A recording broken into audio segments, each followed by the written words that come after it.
राधे राधे दोस्तों। अगर आप भी मेरी तरह भगवान से प्रेम करते हैं और भगवान के रास्ते पे चलते हैं तो आपको प्रेमानंद जी की वाणी ज़रूर सुननी चाहिए। तो आइए चलिए सुनते हैं कि प्रेमानंद जी क्या बता रहे हैं हमें। जय नाम तेई कृष्ण। कृष्ण नाम और कृष्ण स्वरूप अभेद है। जय नाम, अगर हम बोल रहे राधा राधा, तो मेरी लाडली जो राधा नाम रूप से मेरी जिह्वा में विराजमान है, अपार कृपा कर रहे हैं। ये राधा नाम ऐसे सुनने को नहीं मिलता, ना जिह्वा में आता है। जब महारानी जी के रजोपसेवी रसिक जनों की कृपा, धाम की कृपा, तब जाके राधा नाम। ये तो राधा नाम वेद पुराणों से भी अलग है। ये अन्यत्र आपको कहीं नहीं सुनने को मिले। यहीं से बाहर हटिए, मथुरा जाइए तो जय श्री कृष्ण मिलेगा, जय श्री कृष्ण। क्योंकि ये भूमि जिसमें आप विराजमान हैं, ये महाप्रेमामृत का सार परा विद्या स्वरूप राधा नाम। वृंदावन के वृक्ष को मरम न जाने कोई, यहाँ डाल डाल और पात पात में राधा राधा। यहाँ तो वायु भी राधा राधा बोलती है, यहाँ के पशु पक्षी राधा यशो मुखर मत, एक एक पक्ष या राधा राधा बोलता है। हमारी श्रवण इंद्रिय में दम नहीं, इसलिए हम समझ नहीं पा रहे। महाप्रेम समुद्र है श्री धाम वृंदावन। मन नहीं लगता, कोई बात नहीं। भाव नहीं बनता, कोई बात नहीं। आप केवल जिह्वाग्रे, जिह्वा के अग्र भाग में उच्चारण कीजिए राधा राधा राधा। जिह्वाग्रे नहीं, मन से अग्रे। मन लगे ना लगे, जीभ से बोलो, तुम्हारा काम हो जाएगा। नाम से जगन्यंता सर्वेश्वर भगवान खिंचते हुए हमारे पास आ जाएंगे। पतंगो यथा त्वाम अनुभ्राम्यमाणः।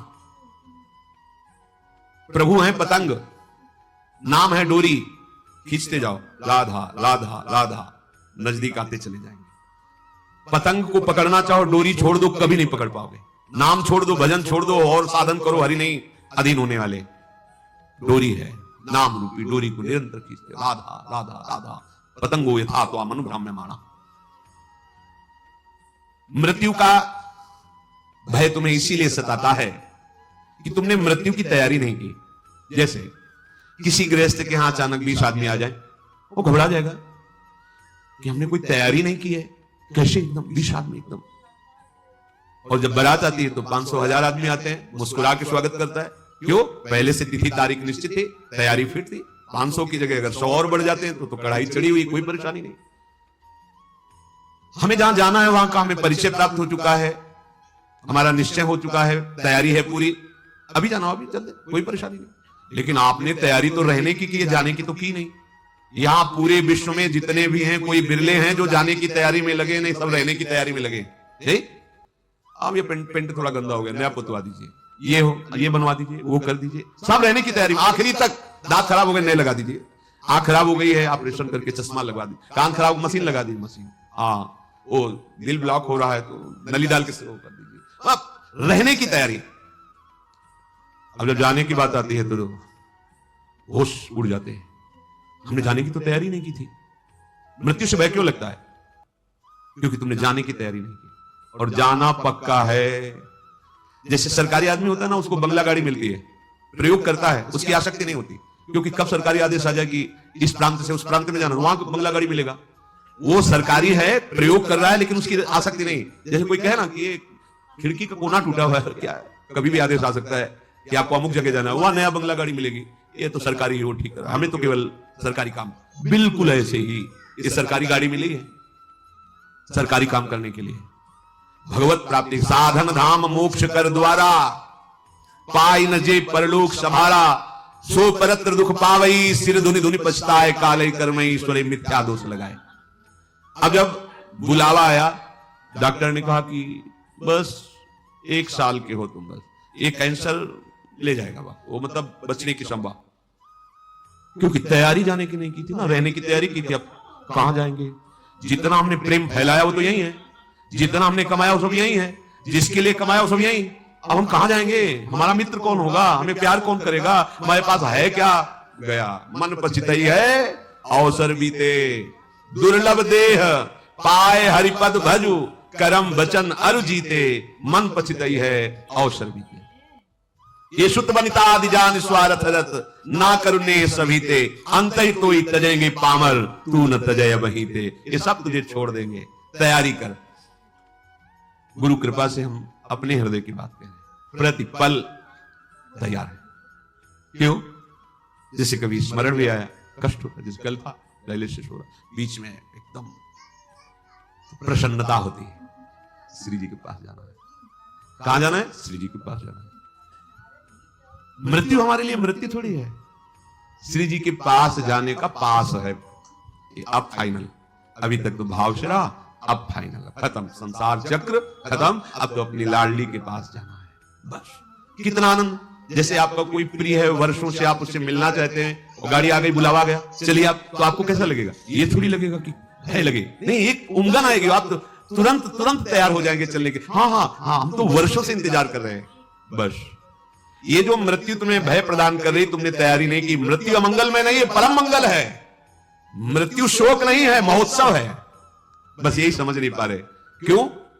भगवान ने मृत्यु को अपना स्वरूप कहा है। मैं सर्व कुछ हरण करने वालों में मृत्यु हूं, मेरे प्रीतम है मृत्यु, और कोई नहीं, श्री कृष्ण है। आलिंगन करो अपने प्यारे श्री कृष्ण का और निरंतर दिव्य लीला में पहुंच चलो। पर यह बात की कोई तैयारी नहीं कर रहा। सब जीने की तैयारी हो, यही रहने क्यों, किसी को नहीं रहने दिया जाएगा। ये सरकारी बंगला है, यहां ट्रांसफर होते रहते हैं, पुराने गए नए आए, पुराने गए नए आए, आप खुद देख रहे हैं कौन रहा। लेकिन अपने लोगों की बुद्धि इस बात में तैयार नहीं हो रही कि मुझे जाना है। अंदर से देखो, अंदर की बात कह रहे, बाहर से तो अभी आप हाथ उठाओ, कितने जाना चाहते हैं? क्या जाना? जब डॉक्टर कहेगा कि जाने की बात आ गई, तुम्हारी किडनी फेल, तुम्हारा दिल फेल, तुम्हारी इतना बड़ा मुंह बगल, अब क्या होगा? तो तैयारी नहीं थी ना, तैयारी है तो मुस्कुरा देंगे। हाँ, अंदर से हर समय एक आनंद धारा रहती है, वो किशोरी जी के चरणों की, सत्प्रेम सिंधु मकरंद रसौघ धारा, वो धारा हमें जीवित की है। वो धारा हमें ऐसे प्रसन्न रखती है कि किसी को ब्रह्मा का पद मिलने पर भी उतनी प्रसन्नता नहीं होगी, जितनी प्रसन्नता हर समय बनी रहती है। ये केवल महारानी जी के चरणों के आश्रय से। पूज्य बाबा कह रहे हैं कि आप कल्पना नहीं कर सकते कि आप कितना सुखी हो जाएंगे। वही बात देखो, बात तभी समझ में आती है जब स्थिति परिस्थिति में वो बात रहे। आप स्वस्थ हैं, सब अनुकूलता है, और फिर आप कह रहे हैं प्रभु की बड़ी कृपा है, ठीक है। लेकिन जब आप प्रतिकूल परिस्थिति में अनुभव करें, वाणी से नहीं, एक होता है देखो कि अब भाई भगवान है, वो जो करेंगे तो सहना ही पड़ेगा, हाँ कृपा ही है, फिर मतलब एक सहना, और एक होता नहीं कृपा है, मैं अनुभव कर रहा हूं इसमें कृपा है, वो बात। अब सहना ही पड़ेगा, और एक है कृपा। ये कृपा है जो अनुभव होता है, ये मृत्यु को भी भयभीत कर देगी। आप कुछ नहीं, कुछ नहीं, ऐसा परमानंद प्रकट होता है केवल लाडली जी के आश्रय से। मतलब अब जैसे हम कहें कि जिस समय हम चिंतन करते हैं तो हर समय करते क्या है, पर कभी कभी उसमें गाढ़ चिंतन जब होता है तब दिखाई देता है कि अरे ये जीव कैसा भ्रमित हो रहा है, कैसे इसका समय नष्ट कर रही माया, जिस समय में ये परम पद प्राप्त कर सकता है उसको कैसे नष्ट कर रहा है, बड़ी भूल हो रही, बड़ी भूल हो रही। तो तभी जब वो अंदर से कि आप क्या इतने घंटे सो रहे हैं, बर्बाद क्यों कर रहे हो? अरे एक वो नींद आने वाली है जिसमें सदा सदा के लिए तुम सो जाओगे, होश में हो, मृत्यु आने वाली है। यहां तो काम चलाना है, भोजन पाके, क्रियाएं करके, नींद लेके, ये केवल काम चलाना है। मुख्य हमारा कार्य है भजन, क्योंकि इससे हमारी गति बनेगी। हमारे जीवन का लक्ष्य भजन है। प्रभु की बड़ी कृपा, सच मानिए जिसको सत्संग मिल गया, सत्संग में स्नान करने पर फिर और कुछ कोई तीर्थ स्नान करने की जरूरत नहीं रह जाती। स्वाभाविक कैसे? सत्संग का फल है, मज्जन फल पेखिए तत्काला, काक होए पिक बको मराला। अगर सत्संग रूपी तीर्थ में स्नान कर लिया तो कौवा कोयल हो जाएगा, बगुला हंस हो जाएगा। इसका तत्काल का प्रभाव है। एक सत्संग का शब्द आपके जीवन को बदल देगा। सत्संग के समान कोई बड़ा तीर्थ नहीं है। अगर इसमें जो रोज अवगाहन करते हैं पर आचरण में उतार ले, कुसंग ना होने पावे, तो सत्संग तुम्हें महात्मा बना देगा। पैंट शर्ट में तुम महात्मा होगे, गृहस्थी में रहते हुए तुम महात्मा होगे। महात्मा कोई बाहरी वेश ही नहीं है, महात्मा एक स्थिति है, महात्मा की एक स्थिति होती है। ये बात बिल्कुल याद रखना, कभी निराश मत होना। तुम्हें कभी ये सोचना नहीं पड़ेगा कि मेरा क्या होगा, यदि एक क्षण भी तुम बर्बाद नहीं करोगे तो। महापुरुष तो मेरी बात मान लो, एक क्षण भी भजन से बिलग न जाने पावे। सेवक जी महाराज भी कह रहे हैं कि कबहू काल वृथा नहीं जाए, एक क्षण भी तुम्हारा व्यर्थ नहीं जाना चाहिए। व्यर्थ क्या है? अगर भजन छूटा, नाम छूटा, भगवत आश्रय स्मृति, वो व्यर्थ जीवन, चाहे जितना आप कमा लो कुछ नहीं। ये ऐसी बाढ़ सी आती है, वो घटती देखे जाते हैं।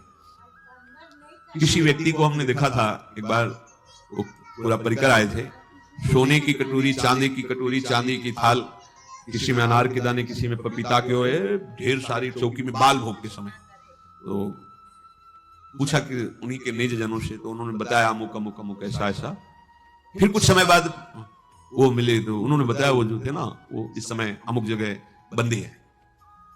इतना वैभव, इतना सब, वो किसी बहुत फैक्ट्री के बड़े मालिक थे ऐसा, वो उन्होंने बैंक का कर्जा लिया था ऐसा। ये माया का ऐसे फ्लो चलता है, एक समय सोने की कटोरी और दूसरे समय अल्युमिनियम का कटोरा।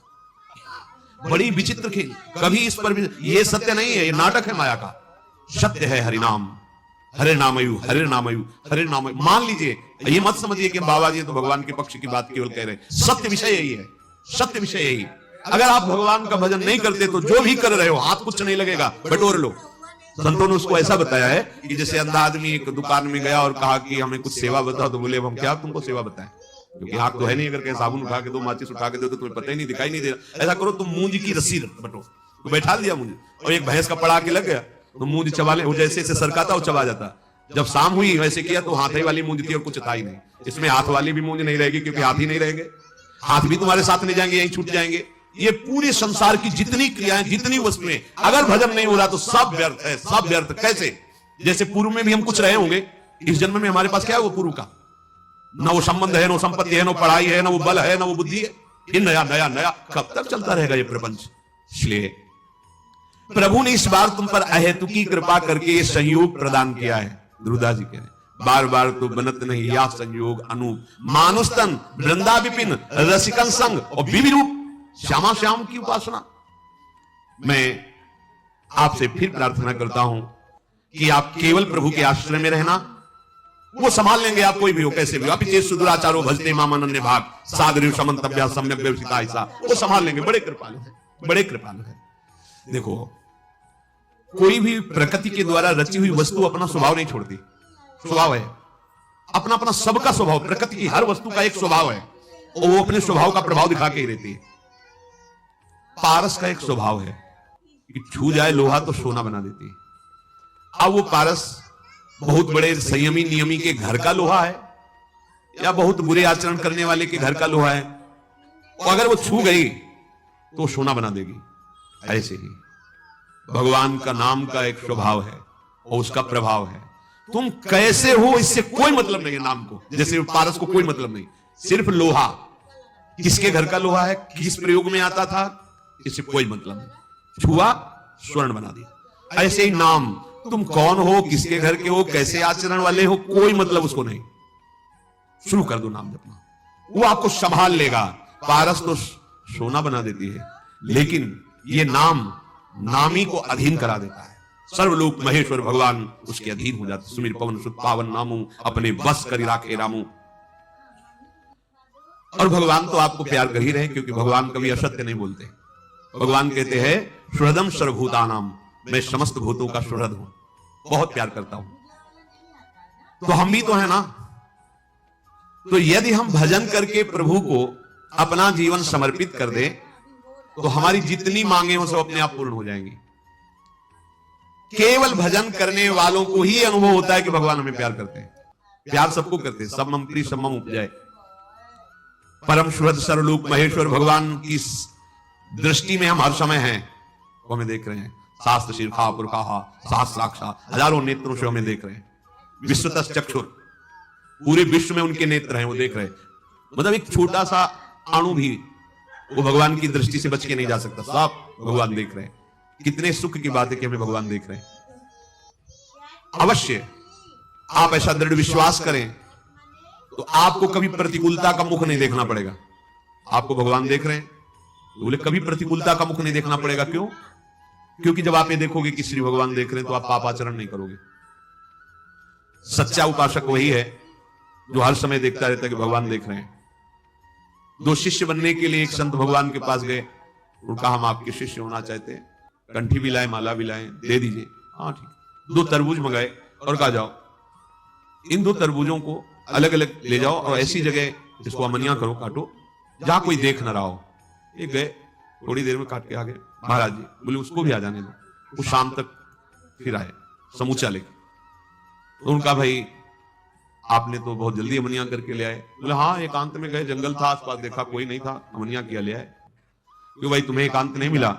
बोले महाराज जी मैं जहां देखता तो मुझे लगता भगवान तो देख ही रहे ना, आपके वचन थे कोई ना देखे, तो भगवान तो देख रहे ना, मुझे कोई ऐसी जगह नहीं दिखाई दी कि जहां भगवान ना देख रहे हो, इसलिए आपकी जो आज्ञा थी कोई ना देखे, तो इसलिए मैं नहीं काट पाया। उससे कहा तुम तरबूज खा लो और जाओ, और उससे कहा तुम आओ, तुम्हें हम दीक्षा देते हैं क्योंकि तुम इस बात के अधिकारी हो। वास्तविक परमार्थ का पथिक वही है जो सर्वत्र ये बात देखता है कि भगवान मुझे देख रहे हैं। जिस प्रेम से भगवान अधीन होते हैं वो प्रेम केवल नाम से प्रकट होता है। उस प्रेम का परिवसान कहीं और ना होने पावे, ये सूक्ष्म बात है। जब आप भजन करोगे तो आपके हृदय में एक आनंद उमगन होती है, और अगर उसको संभाल नहीं पाए तो वही काम में नाना प्रकार के भोगों में वो फिसल जाएगी। इसीलिए साधु संग रूपी बाढ़ अत्यंत आवश्यक है। जब साधन की उमगन में हृदय द्रवित होने लगे भजन के प्रभाव से, तो बाहर से आपका स्वभाव कड़ुआ हो जाना चाहिए, उदासीन हो जाना चाहिए, गंभीर शांत। दूसरे को लगे कि हर समय जलता रहता है क्या, कैसे देखता है, ऐसा लगना चाहिए, गंभीर शांत, कोई बात जी। हिम्मत न पड़े किसी की आपसे परिचय बनाने की, ऐसा स्वभाव बनाना चाहिए। ये हम एकांतिक बात अंदर की कहते हैं। जब आपका भजन बढ़ने लगे, आपके हृदय में अनुभव होने लगे कि विकार शांत हो रहे हैं, आनंद का अनुभव, भजन निरंतर चलने का प्रवाह आने लगा है, कुछ दिव्यता आने लगी, उतने ही आपको बाहर से उदासीन हो जाना चाहिए। बिल्कुल व्यवहार में ऐसा साबित नहीं करना चाहिए कि आप बहुत सरल आदमी हैं, आप बहुत बिल्कुल नहीं। ऐसा लगना चाहिए रुक्ष आदमी है क्या, इसमें प्रियता तो झलक ही नहीं रही, ऐसा। और बात करने के लिए एक बार सोचना पड़े किसी को, किससे बात करना है।